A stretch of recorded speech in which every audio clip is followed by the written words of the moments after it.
स्वात से लेकर वजीरिस्तान तक तमाम इलाकों को खाली कर दिया गया। अवाम ने अपने मुल्क के अंदर हिजरत की। हमारे वो कबायली खवातीन जो अपने खास माहौल में और खास कल्चर के अंदर जिंदगी गुजारते रहे, उन्हें आपने सहराओं में जाकर बिठाया, उनको बाजारों में भीख मांगने पर आपने मजबूर किया, उसके चादर को तुमने तार तार किया। और अभी मेरे पास वफूद आए हैं, मसूद कबीले का वफद आया। पिछले साल हमारे साथ एक मकान अगर मुकम्मल तबाह है तो 4 लाख रुपए, और अगर जुज़वी तौर पर नुकसान हुआ है तो 1,60,000 रुपए, और वो भी लोगों को पैसे नहीं दिए गए, उसका टोकन दिया गया। वो टोकन अभी तक जेबों में लिए फिर रहे हैं। एक शख्स को अदायगी नहीं हो रही। आप बताएं, 4 लाख एक मकान बनाने के लिए, क्या 4 लाख पर आपके घर का गुसलखाना भी बन सकता है?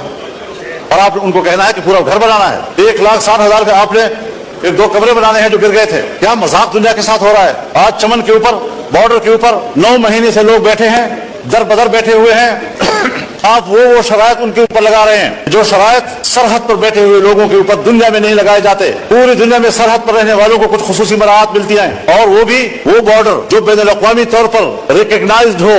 हिंदुस्तान पाकिस्तान का सरहद तयशुदा है। पाक अफगान बॉर्डर को मैं और आप पाक अफगान बॉर्डर कह रहे हैं। क्या अफगानिस्तान भी उसको पाक अफगान बॉर्डर कहता है या उसको डेवलपमेंट लैंड कहता है? क्या ये किसी समझौते की बुनियाद पर हुआ था? एक ही आदमी का घर, उसका सहन पाकिस्तान में है, कब्र अफगानिस्तान में है। एक ही गांव की मस्जिद, उसका मेहराब अफगानिस्तान में है और उसकी मुक्तदी जो है वो पाकिस्तान में खड़े होते हैं। चमन में जाएं, कितने लोग हैं जिनके घर पाकिस्तान में है और जायदादें अफगानिस्तान में है, जमीनें वहां काश्त करते हैं, वहां से माल लाते हैं, अपना कमाया हुआ घर में लाते हैं।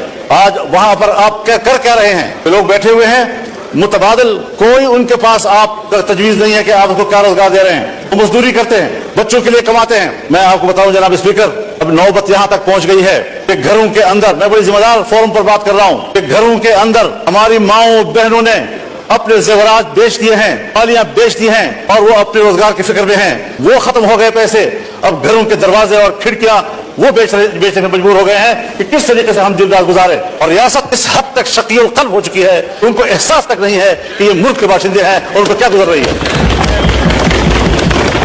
9 महीने तक लोग बैठे हुए हैं, कोई एहसास है इस बात पर? मेरे पास अंगूर अड्डे का वफद आया, भरपूर वफद आया, और कहा साहब आप तो आए हैं हमारे गांव में। मैंने कहा जी मैं आया हूं आपके गांव में, तो आप बताएं वहां हमारी क्या पोजीशन है? मैंने कहा मेरी रात अफगानिस्तान में थी और मेरा जलसा पाकिस्तान में था। उन्होंने मुझे बताया कि ये लकीर है, किसी के घर के बीच में से गुजर रहा है, किसी के मस्जिद के बीच में से गुजर रहा है। उन लोगों पर आप इस किस्म के कदम लगाएंगे? गुलाम खान के ऊपर ये सूरत हाल बन रही है, जमरूद के ऊपर ये सूरत हाल बन रही है। जरा अपने शरायत लगाएं, लेकिन उनके लिए काबिल बर्दाश्त भी तो हो, काबिल अमल भी तो हो। बस मुल्क से वफादारी और हुब्बुल वतनी का दावा, उस पर आप कब्जा कर लेते हैं, और जब आपसे कोई इख्तिलाफ राय करता है फिर आप मुल्क के दुश्मन है। आप तो मुल्क को कमजोर करना चाहते हैं। दूसरी बात यह है जनाब स्पीकर, हमारे यहाँ आप 1000 टैक्स लगाएं। मैं पार्लियामेंटेरियन भी हूँ, 40 साल इस सियासत की खारजार वादी से गुजर कर आज खड़ा हूँ। इन सहराओं को मैंने अबूर किया है। आपके मुल्क के अवाम आपको टैक्स नहीं देंगे, इसलिए अवाम को आप पर एतमाद नहीं है। और ये बात मैं किसी एक पार्टी के लिए नहीं कह रहा हूँ। अगर मेरी हुकूमत हो और मैं टैक्स लगाऊंगा तो मेरे होते हुए शायद लोग इत्मीनान न करें, इसलिए कि लोगों को पता है कि मेरे टैक्स वसूल करके इसको बाहर के कर्ज में दिया जाएगा, IMF के कर्ज में दिया जाएगा, वर्ल्ड बैंक के कर्ज में दिया जाएगा। जब मेरा टैक्स मेरे फलाह बहबूद पे खर्च नहीं होता, मुझे क्या पड़ी है कि मैं आलमी बैंक को भरता रहूं और अपने पैसों से मेहनत करता रहूं।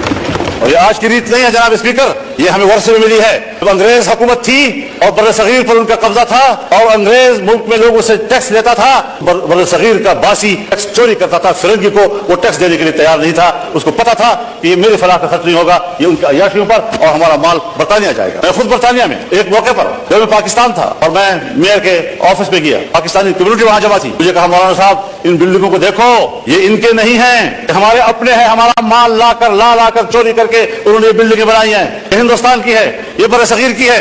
उसके बावजूद मलिका बरतानिया इंडिया आती है और पार्लियामेंट उसको कहता है तुम 100 साल से हमारे ऊपर हाकिम रहे हो, तुमने हमारी सरजमीन पर कब्जा किया था, पहले अपोलोजाइज करो, माफी मांगो, उसके बाद आप ऐवान में आ सकती है। और उसने माफी मांगी। लेकिन जब पाकिस्तान आई और पाकिस्तान के पार्लियामेंट में आने लगी तो हमारे स्पीकर साहब और चेयरमैन सेनेट ने कहा हम पहले भी आपके वफादार थे, हम आज भी आपके वफादार। इस नजरिए को लोग टैक्स देंगे, इसको आप यकीन दिलाएंगे कि आपकी रियासत है, टैक्स आपके फलाह बहबूद पे खर्च होगा। जब मेरा पैसा मेरे फलाह बहबूद पे खर्च नहीं होगा, मुझे क्या पड़ी है कि मैं इस किस्म के टैक्स आपके जालिमाना टैक्स अदा करता रहूं। और अगर टैक्स जालिमाना है और आप मुझे अमन भी नहीं दे पा रहे اور جب میرا سب کچھ لٹ جاتا ہے پھر آپ کو جاگ آتی ہے. جب چین کا ایک مہمان آتا ہے, اہم مہمان, مجھے یہ کہنے دیجئے, بڑے ادب و احترام کے ساتھ کہنا چاہتا ہوں, ہمارے پرائم منسٹر صاحب بھی, ہمارے آرمی چیف بھی چائنا گئے, وہاں انہوں نے بڑی محنت کی, لیکن سفارتی حوالے سے اگر حقیقت میں بات کی جائے ہمارے پرائم منسٹر کامیاب ہو کر واپس نہیں آئے. مولانا صاحب کائنڈلی اور ساتھ ساتھ مختصر کر دیجیے, آج بہت ان کا مہمان یہاں آیا. جی ہاں, ہم سب لوگ ان کی خدمت میں حاضر ہوئے, مہمانداری کی, اور ہم نے ان کو اپنی بھرپور حمایت, تائید, دوستی سب حوالے دیے. انہوں نے بھی سب وہی حوالے دیے. ایک جملے میں اس نے ہمیں جواب دے دیا کہ پاکستان میں اب بھی سیاسی استحکام نہیں ہے, پاکستان کی سیکورٹی اب بھی ٹھیک نہیں. آپ بتائیں کہ کس بنیاد پر وہ انویسٹمنٹ کریں گے یہاں پاکستان میں؟ جی کائنڈلی حضرت صاحب کائنڈلی وائنڈ اپ کیجیے, تاکہ آج بہت لمبا دن ہے. جی ہاں, رات کو تو 11-12 بجیں گے. اب یہاں پر آپ نے عزم استحکام کوئی آپریشن کے نام سے کوئی کیا چیز کر دی ہے. میں نے کہا ہمیں تو 2010 سے مار کھا رہے ہیں انہی آپریشنوں کے ہاتھ سے. دہشت گردی کے خلاف جنگ, دہشت گردی کے خلاف جنگ. کیا دہشت گردی کے خلاف جنگ یہ بین الاقوامی ایجنڈا نہیں ہے؟